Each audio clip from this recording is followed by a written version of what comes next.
Hey, this is the sports guy, and I'm here to talk sports with you. So, to all you people that think you know football, I'm going to educate you all, and, well, the sports too, but this show is dedicated mostly on free agency. Now, free agency, it's this crazy idea that some teams can pick up their one key ingredient to win themselves a Super Bowl. Well, in the last 50 years, the only team to actually win by free agency and win a Super Bowl is your Denver Broncos. Well, then you had your 1994 San Francisco 49ers, but mostly teams draft their winning Super Bowls. You go from, other than 94 San Francisco, all those other San Francisco winning teams, all those players were drafted by San Francisco. Dallas Cowboys in the 90s. All those players, except for one, Deion Sanders, was drafted, and that uh, he was a free agent from San Francisco. New York Giants, that's their recipe. They draft and they win what they draft. They build from the draft. Now, saying that, I have to say, since I said the New York Giants are the winners of free agency because right now in the NFC East, it's horrible. You have the winners, the Washington Redskins, which they have no defense. They really have no offense. They were just in the right place at the right time to make the playoffs last year. Let's be legit about it. They have no secondary. They have no pass rush. They have no running game, and they have no quarterback. Kirk Cousins is garbage. He's horrible. They just won because of injuries and because of the Giants just not having a defense last year. Let's put it up. If the Giants had a top 15 defense last year, they would have probably at least been in the NFC Championship game. The Eagles, they were in mayhem. The Eagles, I mean, Chip Kelly didn't even know what he was doing. He traded away all his talent. Like, he was a madman. Who gets rid of McCoy, and Jackson?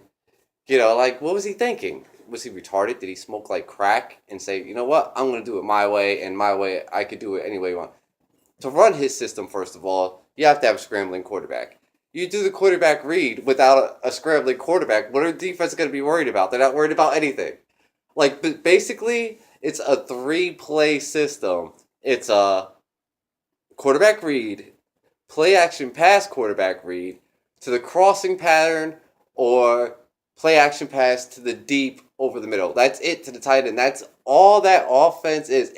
It's consistent. It works because it makes defenses every play be on their toes. But without a scrambling quarterback, the system does not work. That's why Chip Kelly is now in San Francisco. He better hope they don't trade Kaepernick, or because there's no scrambling quarterback in this draft.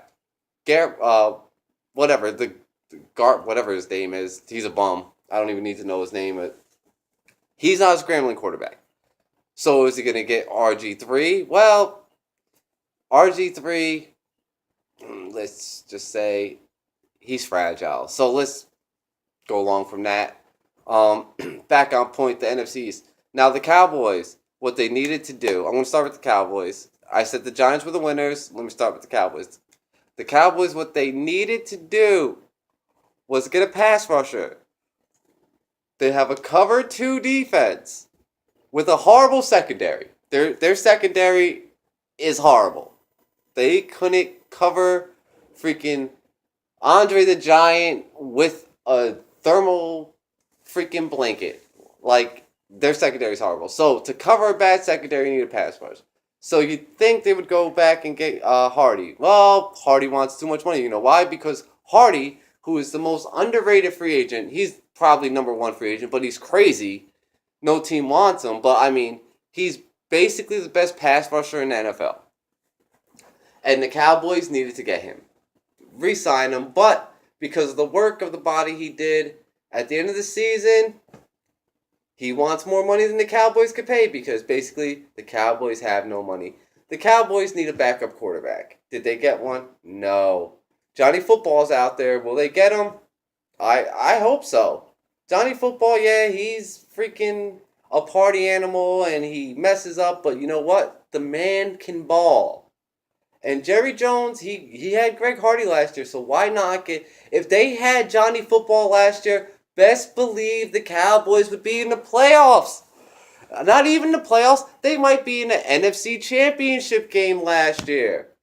But they didn't have Johnny Football. They had, Whedon, who sucks.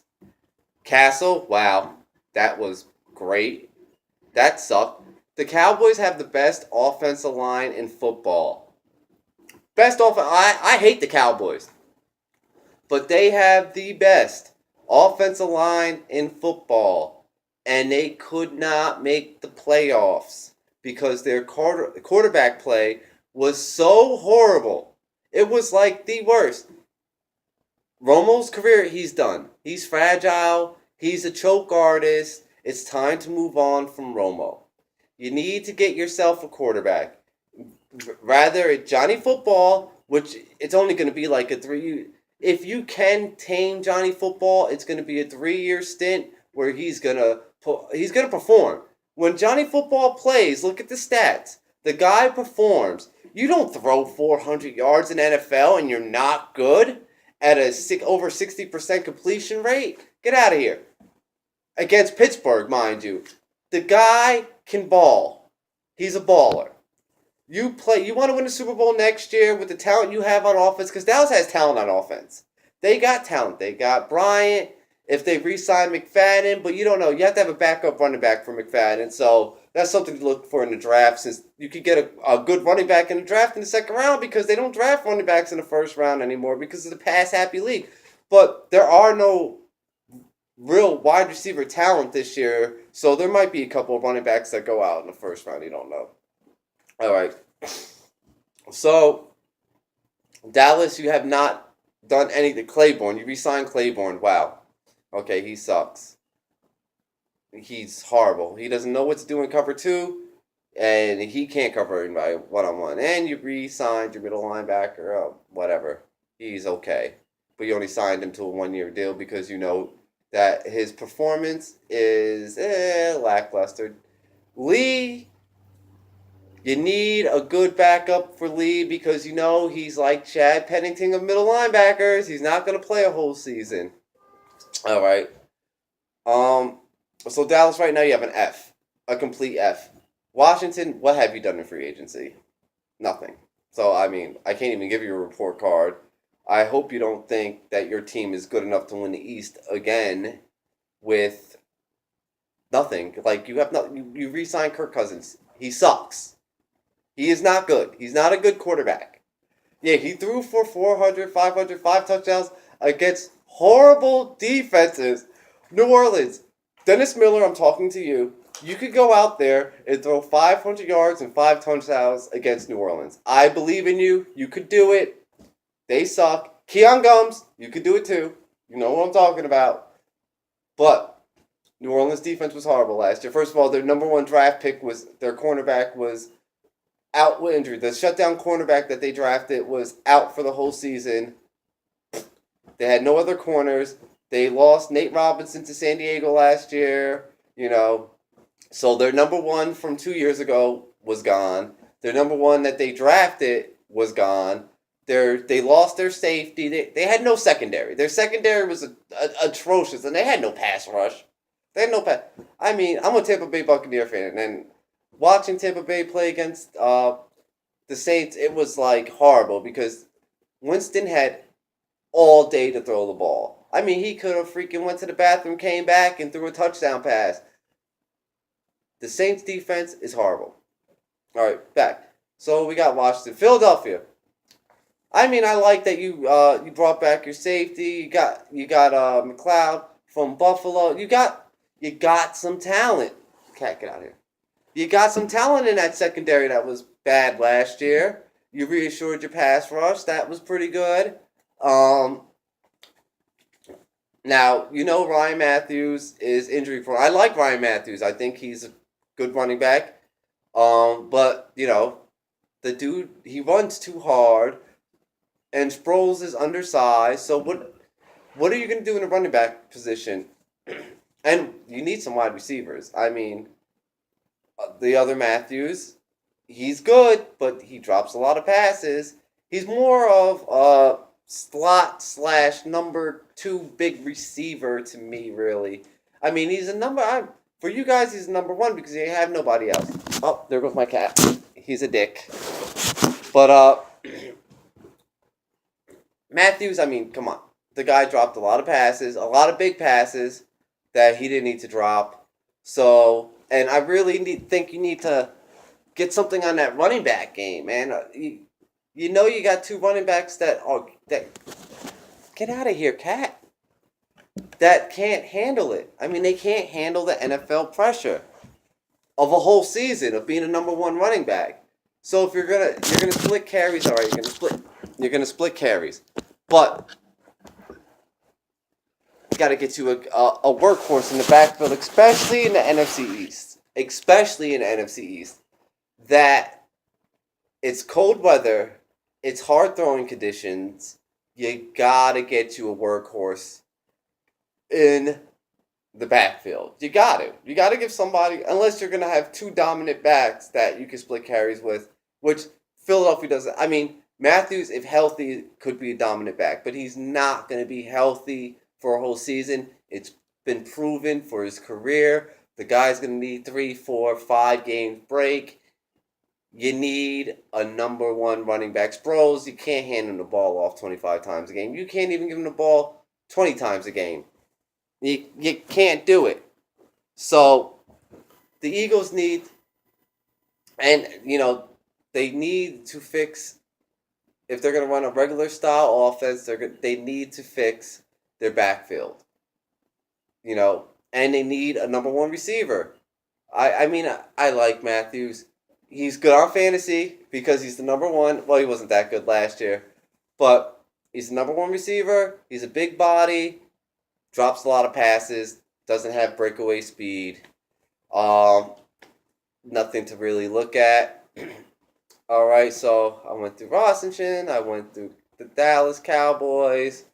So now, here we go to the winners of the NFC East for free agency is your New York Giants. It was great. Pierre-Paul they re-signed. Vereen, I can't say his name. Scott and Jenkins. They definitely need safety. I mean, Bennett Jackson, local boy from Hazlitt. What? Give him a shout out. But do I think that Bennett Jackson's the answer for the safety position? I don't know. We haven't seen him play. He was out for the season last year.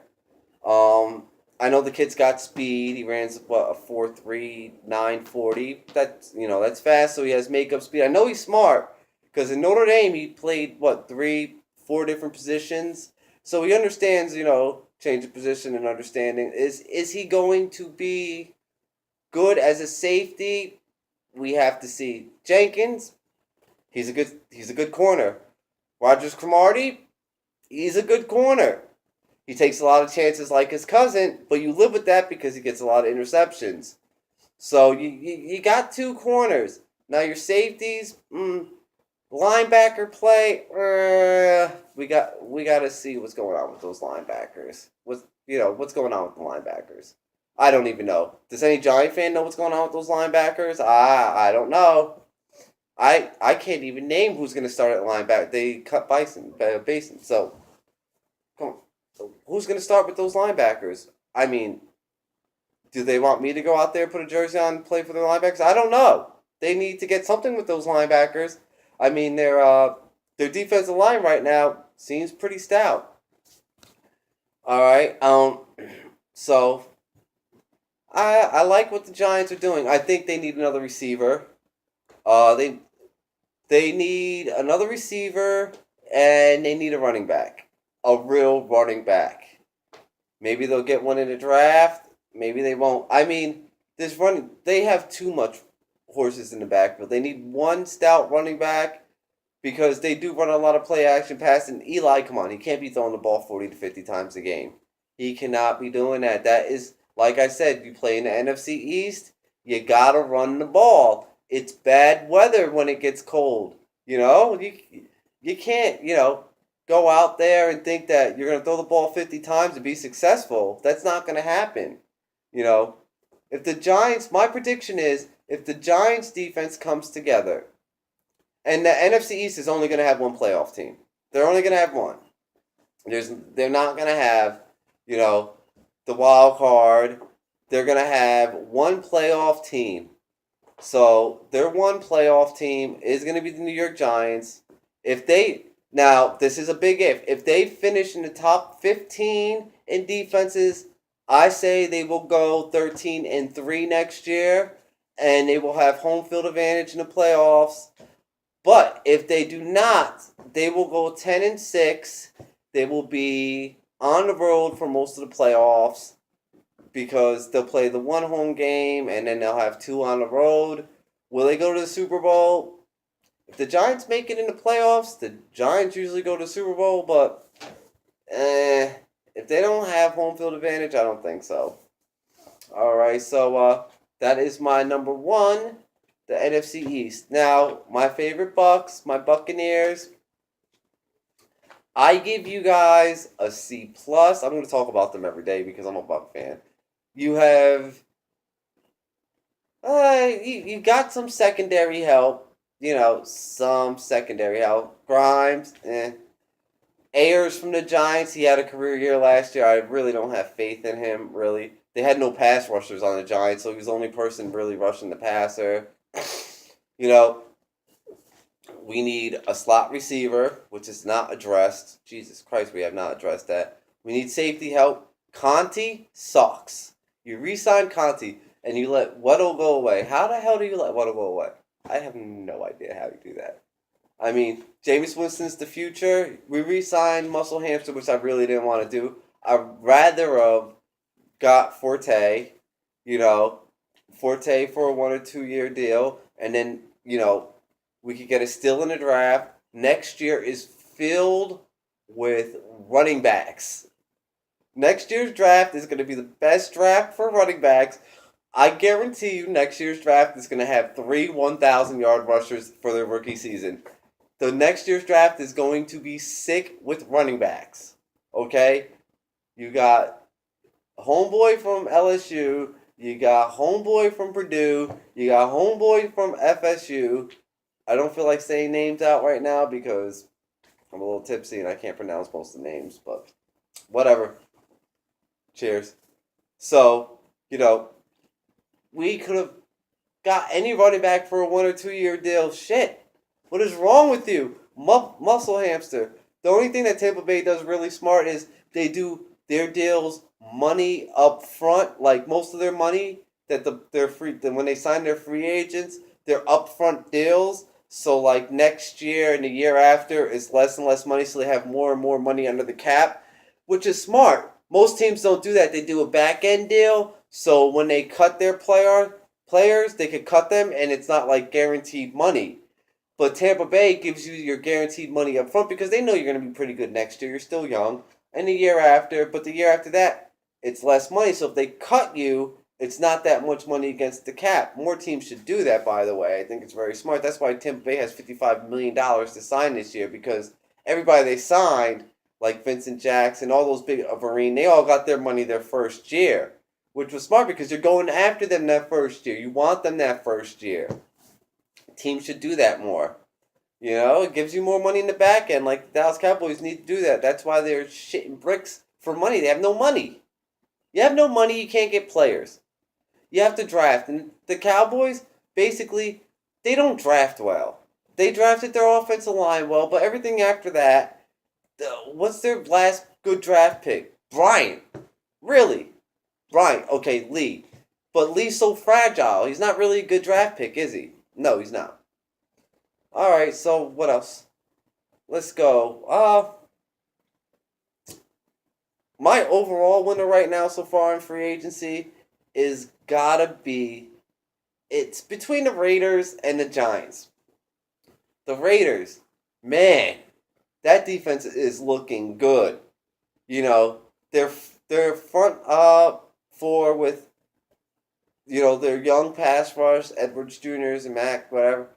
That is the last 6 weeks of the season, no NFL team had more sacks.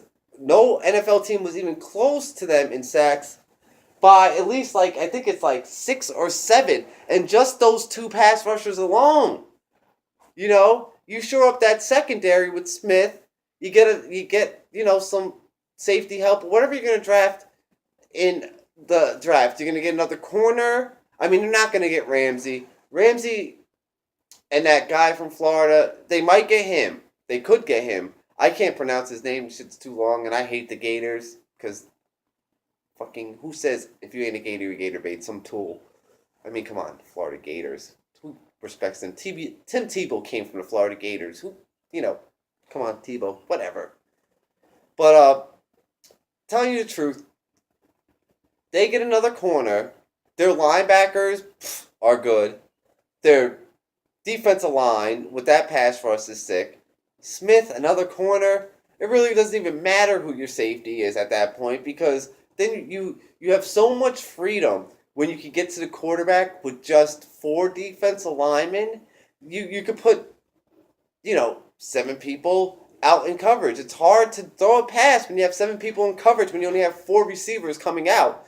And, you got a pass rush in the quarterback's face. It's hard.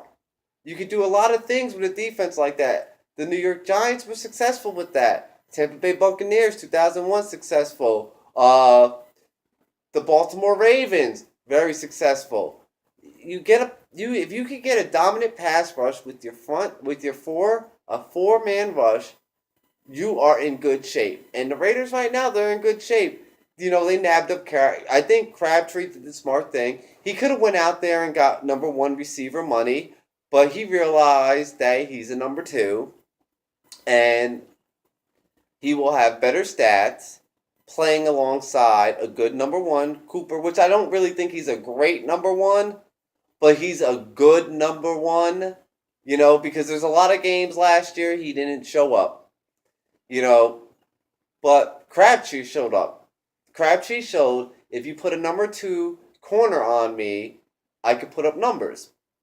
So, now Carr, he looked better than his rookie year. I wanted to see more progress through him. There was a lot of games where he gave the game up. I mean, you can't throw interceptions in key.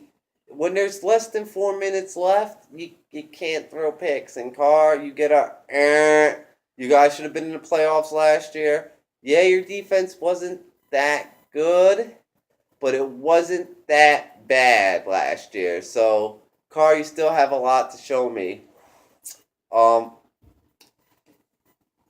That's crazy. So, the Broncos are going to be horrible next year. This is my fantasy lookout here. I'll do my fantasy lookout just from this couple days of free agency. My fantasy lookout is do not draft any Denver Broncos offensive players. Their offense is going to be bad. It is going to be really bad. Unless they get like Johnny Football, it's going to be bad. There is no quarterback. This draft's quarterbacks are jokes. There's not one starting NFL quarterback in this draft. If anybody drafts any of these quarterbacks, then you're just silly, and you're just wasting a draft pick. It's going to be a player you're going to cut in 3 years. They're not pro ready. They don't have the pro set. Next year they'll have better quarterbacks. This year there is no quarterback, and I just do not see. The best thing to do is to draft defense this year. It's full with defensive players. Don't miss out on it. Fuck it. If you sucked last year, you're gonna suck this year, so you might as well reassure something. Like if I was Cleveland and Ramsey was available, I would pick Ramsey because a talent like him does not come around all the time. If Bosa was coming to me, I would pick Bosa. The guy is talented. I know you want to pick need. But you sucked last year. So one player is not going to make you good. So what you do is you draft the talent. You get that talent. You get the talent. that you're going to keep for 4 years. You got him on lock for 4 years. So then you get other players. So you suck next year, you get a good draft pick. You have money for free agency. You pick up a player or something. But do not pick these bad quarterbacks because you need these quarterbacks. Don't do it. Come on. I mean, I don't even think there's a number one receiver in this draft right now. I think this draft is just defense. I mean, you got good running backs. Yes, there's a couple of good running backs in this draft. But do not go reaching. You got good offensive linemen. I mean, you could draft, like, if this was a normal draft, like, if everything was all set and, like, the first 5 teams could draft what they, like, the talent that was there, all these quarterbacks and wide receivers, I promise you, if this was last year's draft, would be second, third rounders. At best. At best. You cannot tell me that you guys think that there is any talent after and I'm talking about the top 10 talented players in the draft. There is no real talent, no real game changers other than the top 10. None. None whatsoever. I mean, I can't even think about a player's name after the top 10. Can you? Please. This is ridiculous. This is the worst draft. I mean, how many underclassmen are there? Very few. This is like the lowest underclassmen. So that tells you something about the draft. It's not talent-filled. There'd be a lot more underclassmen if this was talent-filled draft. There would be, a lot of juniors, redshirt sophomores coming out and saying, hey, you know what? I got the skills, but they don't have it. And I'm not blaming the talent pool. I'm blaming the offense of sets in college.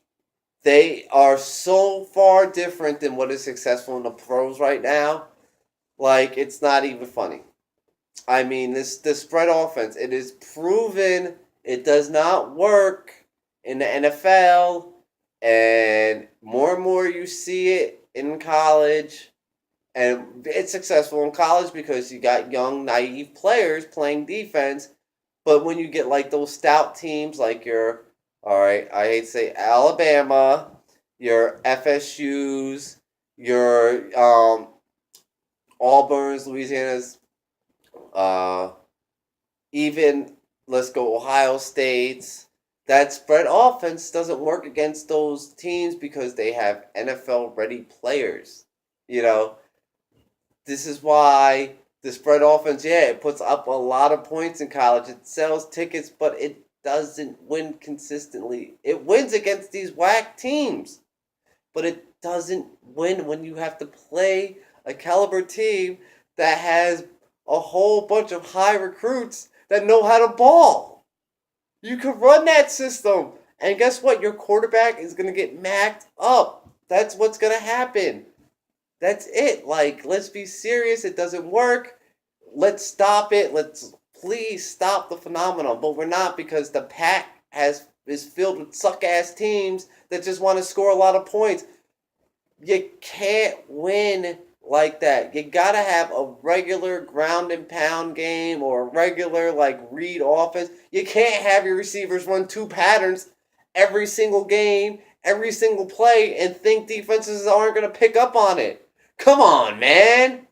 Chip Kelly, you're going to have success in San Francisco for 1-2 years, and then everybody in the NFC West is going to pick up on it, and guess what's going to happen? You're going to suck again, because this is the NFL. This isn't college. This is a bunch of young kids that are naive. You're going against grown-ass men that have grown-ass minds that have played 3 years of college or have taken 3 years of college courses that can think on their own and are... I like to tell you that of all the major sports, NFL is probably the most intelligent players because all of them have gone to college for 3 years. They cannot play football unless they're 21 or they've gone to college for 3 years in NFL. That's the rule. I think that should be the rule in any sport because these players, like in basketball, baseball, when they retire, they all go broke. I mean, football players do too, but Not as much as these other sports that you could be 19 and be a millionaire, 18 and be a millionaire. Shit, baseball, you could be 17 and a millionaire. You know, NFL has it right. Like, you got to play 3 years of college. Now, for a very talented person that's not that smart, that's not fair to. It isn't. But wait 3 years, go to Canada, go to Euro, NFL, whatever, Europe they got over there now. They got some crazy stuff over there now. Keep your skill set. Keep calling, get an agent, make them make the calls if that's what it is. But if you have the mindset, then go to college because you're not going to play. The average lifespan of an NFL football player is 3 years. So you got to think of your future. You're not going to ball all the time. I mean, you're not going to be Adrian Peterson. That's a freak of nature. You're not going to play hard every game for 10, 13 years and rack up the millions of dollars. No, you're not. So go get educated. Go get yourself together. That's all I got to say. Shit. And let me see. Well, I think that's it for tonight's show. I hope you enjoyed. Let's go Bucks. Have a good night.